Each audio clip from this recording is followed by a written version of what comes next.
Chapter 48. The First Lowering. The phantoms, for so they then seemed, were flitting on the other side of the deck, and with a noiseless celerity were casting loose the tackles and bands of the boat which swung there.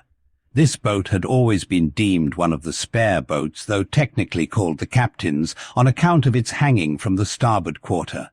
The figure that now stood by its bows was tall and swart, with one white tooth evilly protruding from its steel-like lips.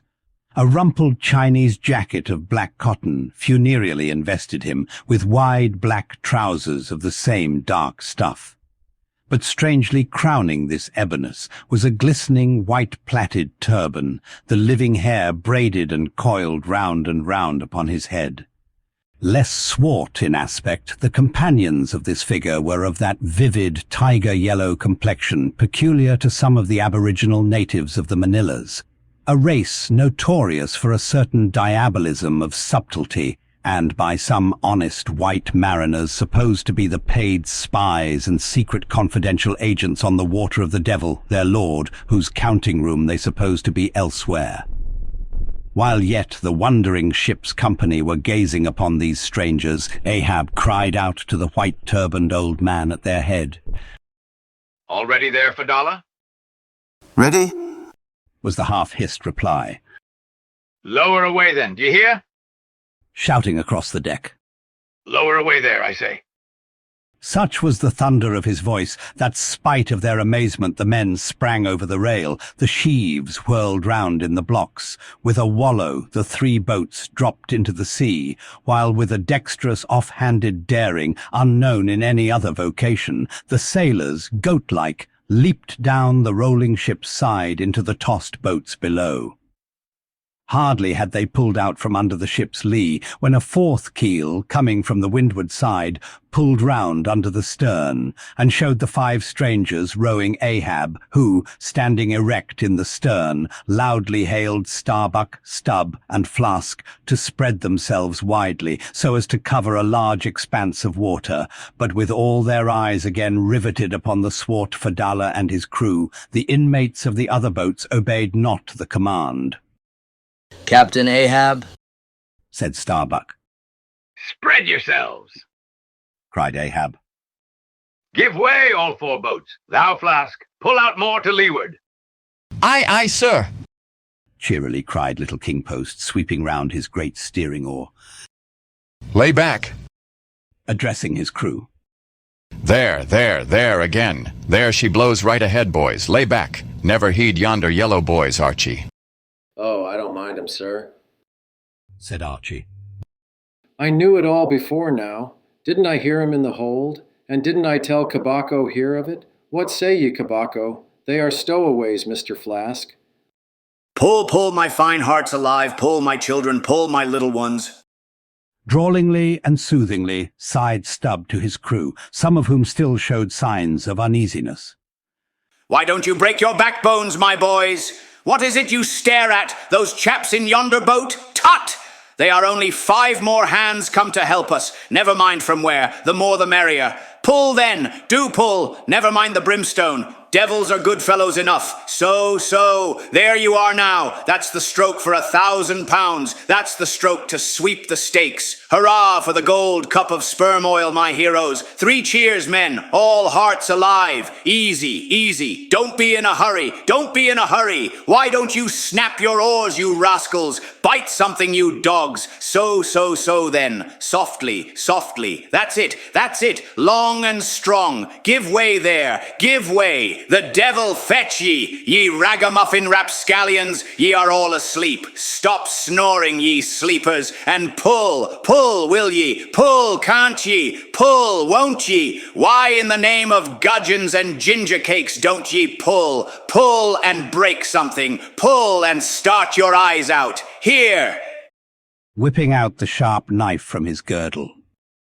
"Every mother's son of ye draw his knife and pull with the blade between his teeth. That's it. Now ye do something. That looks like it, my steel bits. Start her, my silver spoons. Start her, marling spikes." Stubbs' exordium to his crew is given here at large, because he had rather a peculiar way of talking to them in general, and especially in inculcating the religion of rowing. But you must not suppose from this specimen of his sermonizings that he ever flew into downright passions with his congregation. Not at all, and therein consisted his chief peculiarity. He would say the most terrific things to his crew, in a tone so strangely compounded of fun and fury, and the fury seemed so calculated merely as a spice to the fun, that no oarsman could hear such queer invocations without pulling for dear life, and yet pulling for the mere joke of the thing.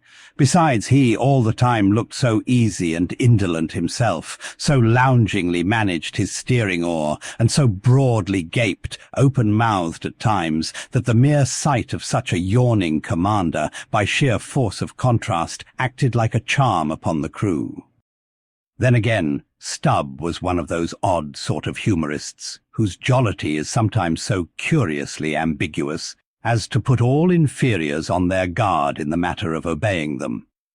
In obedience to a sign from Ahab, Starbuck was now pulling obliquely across Stubb's bow, and when for a minute or so the two boats were pretty near to each other, Stubb hailed the mate. Mr. Starbuck, larboard boat there, ahoy! A word with you, sir, if you please. Hello. Returned Starbuck, turning round not a single inch as he spoke, still earnestly but whisperingly urging his crew, his face set like a flint from Stubb's. What think ye of those yellow boys, sir? Smuggled on board somehow before the ship sailed. Strong, strong, boys. In a whisper to his crew, then speaking out loud again. A sad business, Mr. Stubb. Seethe her, my lads. But never mind, Mr. Stubb, all for the best. Let all your crew pull strong, come what will. Spring, my men, spring! There's hogsheads of sperm ahead, Mr. Stubb, and that's what you came for. Pull, my boys! Sperm's the play. This at least is duty and profit hand in hand. Aye, I thought as much. Soliloquized Stubb when the boats diverged. As soon as I clapped eye on 'em, I thought so. Aye, and that's what he went into the afterhold for, so often as Doughboy long suspected. They were hidden down there, the white whales at the bottom of it. Well, so be it. Can't be helped. All right, give way, men. It ain't the white whale today. Give way. Now the advent of these outlandish strangers at such a critical instant as the lowering of the boats from the deck, this had not unreasonably awakened a sort of superstitious amazement in some of the ship's company, but Archie's fancied discovery having some time previous got abroad among them, though indeed not credited then, this had in some small measure prepared them for the event. It took off the extreme edge of their wonder. And so, what with all this and Stubb's confident way of accounting for their appearance, they were for the time freed from superstitious surmisings, though the affair still left abundant room for all manner of wild conjectures as to dark Ahab's precise agency in the matter from the beginning. For me, I silently recalled the mysterious shadows I had seen creeping on board the Pequod during the dim Nantucket dawn, as well as the enigmatical hintings of the unaccountable Elijah. Meantime, Ahab, out of hearing of his officers, having sided the furthest to windward, was still ranging ahead of the other boats, a circumstance bespeaking how potent a crew was pulling him. Those tiger-yellow creatures of his seemed all steel and whalebone. Like 5 trip hammers, they rose and fell with regular strokes of strength, which periodically started the boat along the water like a horizontal burst boiler out of a Mississippi steamer.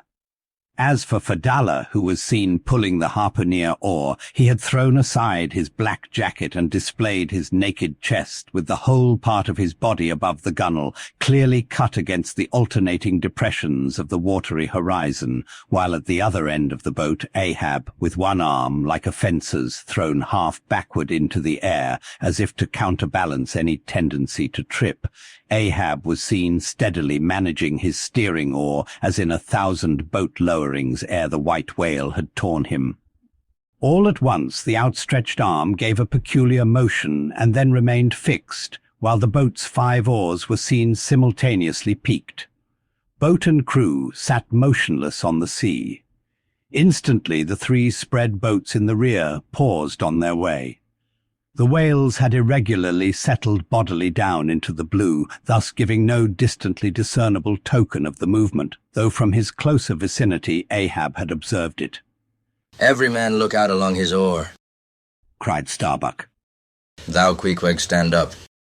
Nimbly, springing up on the triangular raised box in the bow, the savage stood erect there, and with intensely eager eyes gazed off towards the spot where the chase had last been descried. Likewise, upon the extreme stern of the boat, where it was also triangularly platformed level with the gunwale, Starbuck himself was seen coolly and adroitly balancing himself to the jerking tossings of his chip of a craft, and silently eyeing the vast blue eye of the sea. Not very far distant, Flask's boat was also lying breathlessly still, its commander recklessly standing upon the top of the loggerhead, a stout sort of post rooted in the keel and rising some 2 feet above the level of the stern platform. It is used for catching turns with the whale line. Its top is not more spacious than the palm of a man's hand, and standing upon such a base as that, Flask seemed perched at the masthead of some ship which had sunk to all but her trucks. But Little King Post was small and short, and at the same time Little King Post was full of a large and tall ambition, so that this loggerhead standpoint of his did by no means satisfy King Post. I can't see 3 seas off. Tip us up an oar there and let me onto that. Upon this Daggoo, with either hand upon the gunwale to steady his way, swiftly slid aft, and then erecting himself volunteered his lofty shoulders for a pedestal. Good a masthead as any, sir. Will you mount? That I will, and thank ye very much, my fine fellow, only I wish you 50 feet taller. Whereupon, planting his feet firmly against 2 opposite planks of the boat, the gigantic Negro, stooping a little, presented his flat palm to Flask's foot, and then putting Flask's hand on his hearse-plumed head, and bidding him spring as he himself should toss, with one dexterous fling landed the little man high and dry on his shoulders. And here was Flask now standing, Daggoo with one lifted arm, furnishing him with a breastband to lean against and steady himself by. At any time it is a strange sight to the tyro to see with what wondrous habitude of unconscious skill the whaleman will maintain an erect posture in his boat, even when pitched about by the most riotously perverse and cross-running seas. Still more strange to see him giddily perched upon the loggerhead itself under such circumstances. But the sight of little Flask mounted upon gigantic Daggoo was yet more curious, for sustaining himself with a cool, indifferent, easy, unthought-of barbaric majesty, the noble Negro to every roll of the sea harmoniously rolled his fine form. On his broad back, flaxen-haired Flask seemed a snowflake.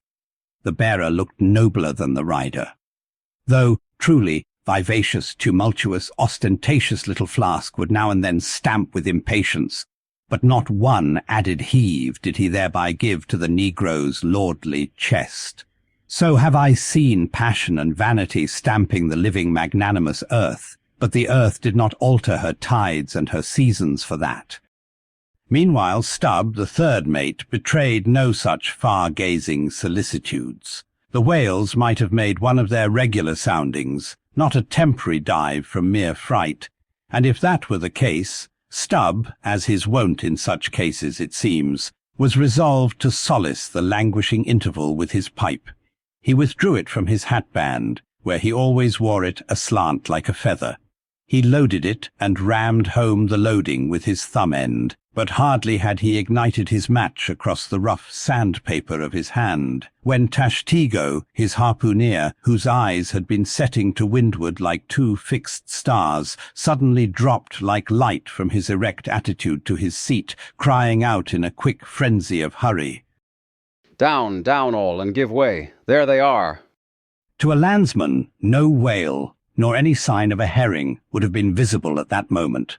nothing but a troubled bit of greenish-white water and thin, scattered puffs of vapor hovering over it and suffusingly blowing off to leeward like the confused scud from white rolling billows. The air around suddenly vibrated and tingled, as it were, like the air over intensely heated plates of iron.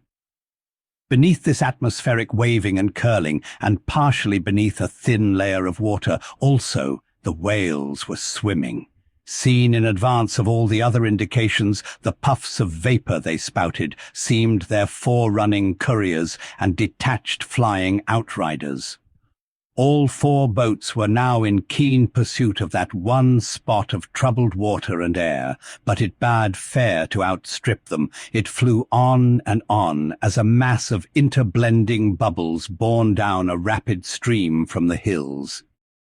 Pull, pull, my good boys, said Starbuck in the lowest possible but intensest concentrated whisper to his men, while the sharp, fixed glance from his eyes darted straight ahead of the bow, almost seemed as 2 visible needles in 2 unerring binnacle compasses.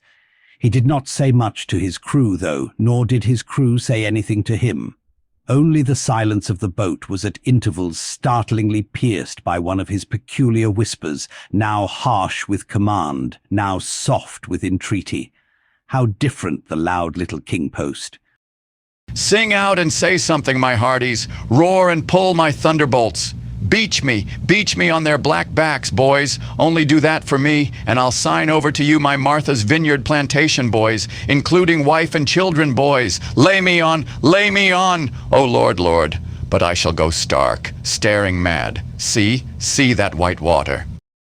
And so shouting, he pulled his hat from his head and stamped up and down on it. Then, picking it up, flirted it far off upon the sea, and finally fell to rearing and plunging in the boat's stern like a crazed colt from the prairie. Look at that chap now, philosophically drawled Stubb, who, with his unlighted short pipe mechanically retained between his teeth at a short distance, followed after. He's got fits, that Flask has. Fits? Yes. Give him fits. That's the very word. Pitch fits into him. Merrily, merrily, hearts alive. Pudding for supper, you know. Mary's the word. Pull, babes. Pull, sucklings. Pull, all. But what the devil are you hurrying about? Softly, softly, and steadily, my men. Only pull and keep pulling. Nothing more. Crack all your backbones and bite your knives in 2. That's all. Take it easy. Why don't you take it easy, I say, and burst all your livers and lungs? But what it was that inscrutable Ahab said to that tiger-yellow crew of his, these were words best omitted here, for you live under the blessed light of the evangelical land.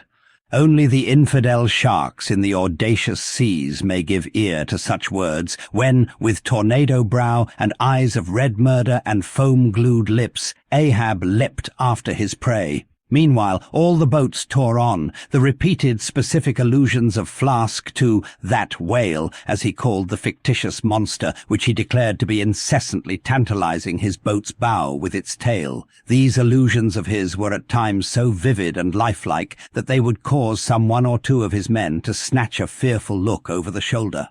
But this was against all rule, for the oarsmen must put out their eyes and ram a skewer through their necks, usage pronouncing that they must have no organs but ears and no limbs but arms in these critical moments. It was a sight full of quick wonder and awe, the vast swells of the omnipotent sea, the surging hollow roar they made as they rolled along the 8 gunnels like gigantic bowls in a boundless bowling green. The brief suspended agony of the boat as it would tip for an instant on the knife-like edge of the sharper waves that almost seemed threatening to cut it in 2, the sudden profound dip into the watery glens and hollows, the keen spurrings and goadings to gain the top of the opposite hill, the headlong sled-like slide down its other side, all these with the cries of the headsmen and harpooneers and the shuddering gasps of the oarsmen, with the wondrous sight of the ivory Pequod bearing down upon her boats with outstretched sails like a wild hen after her screaming brood. All this was thrilling. Not the raw recruit marching from the bosom of his wife into the fever heat of his first battle. Not the dead man's ghost encountering the first unknown phantom in the other world. Neither of these can feel stranger and stronger emotions than that man does, who for the first time finds himself pulling into the charmed, churned circle of the hunted sperm whale. The dancing white water made by the chase was now becoming more and more visible, owing to the increasing darkness of the dun cloud shadows flung upon the sea. The jets of vapor no longer blended but tilted everywhere to right and left. The whales seemed separating their wakes. The boats were pulled more apart, Starbuck giving chase to 3 whales running dead to leeward. Our sail was now set, and with the still rising wind we rushed along, the boat going with such madness through the water that the lee oars could scarcely be worked rapidly enough to escape being torn from the rowlocks. Soon we were running through a suffusing wide veil of mist, neither ship nor boat to be seen. Give way, men, whispered Starbuck, drawing still further aft the sheet of his sail. There is time to kill a fish yet before the squall comes. There's white water again, close to spring. Soon after, 2 cries in quick succession on each side of us denoted that the other boats had got fast, but hardly were they overheard when with a lightning-like hurtling whisper Starbuck said, "Stand up." And Queequeg, harpoon in hand, sprang to his feet.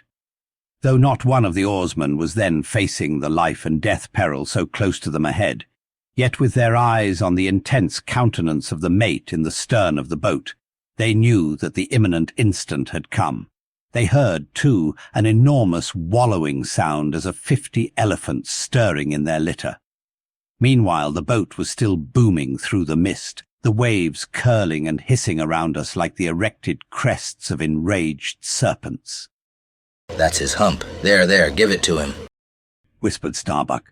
A short, rushing sound leapt out of the boat. It was the darted iron of Queequeg. Then all in one welded commotion came an invisible push from astern, while forward the boat seemed striking on a ledge. The sail collapsed and exploded. A gush of scalding vapor shot up nearby. Something rolled and tumbled like an earthquake beneath us.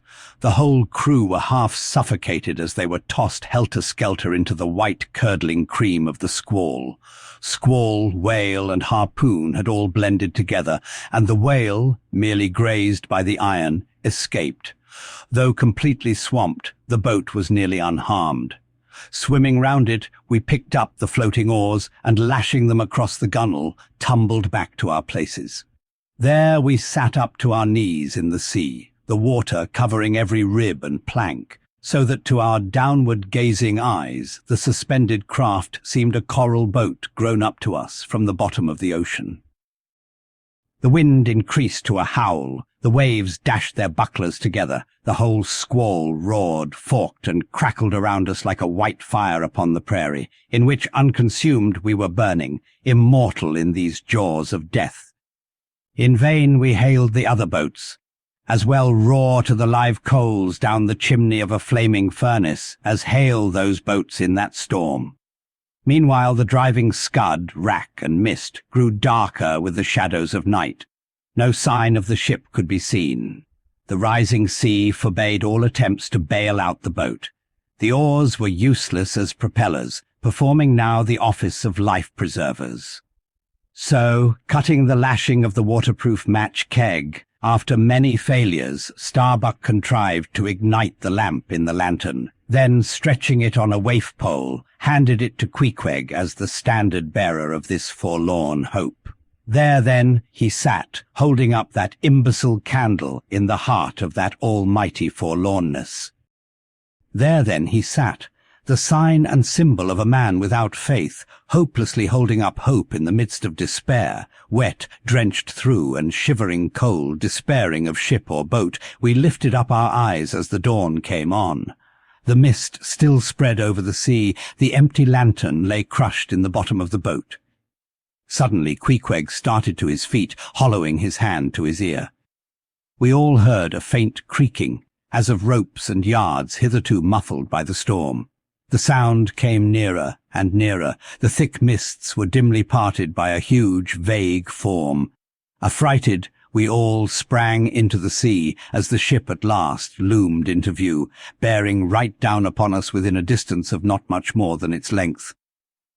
Floating on the waves, we saw the abandoned boat. As for one instant it tossed and gaped beneath the ship's bows like a chip at the base of a cataract, and then the vast hull rolled over it, and it was seen no more till it came up weltering astern. Again we swam for it, were dashed against it by the seas, and were at last taken up and safely landed on board. Ere the squall came close to, the other boats had cut loose from their fish and returned to the ship in good time. The ship had given us up, but was still cruising, if haply it might light upon some token of our perishing, an oar or a lance pole.